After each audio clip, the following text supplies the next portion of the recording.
The dog in the manger.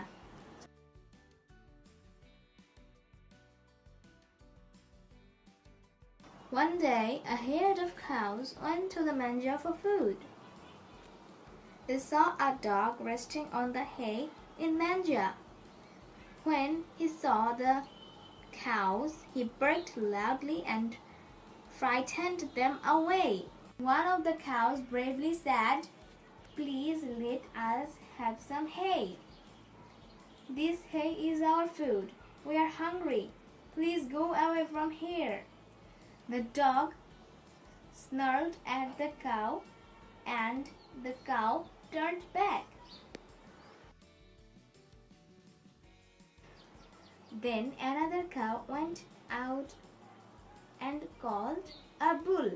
The bull came and said to the dog, "You know it well that you can't eat the hay. It is the food for cattle, so please go away." The gentle words of the bull had no effect on the dog. He sat as he was. Then the bull bellowed loudly and got ready to charge at the dog. The dog ran away as fast as he could.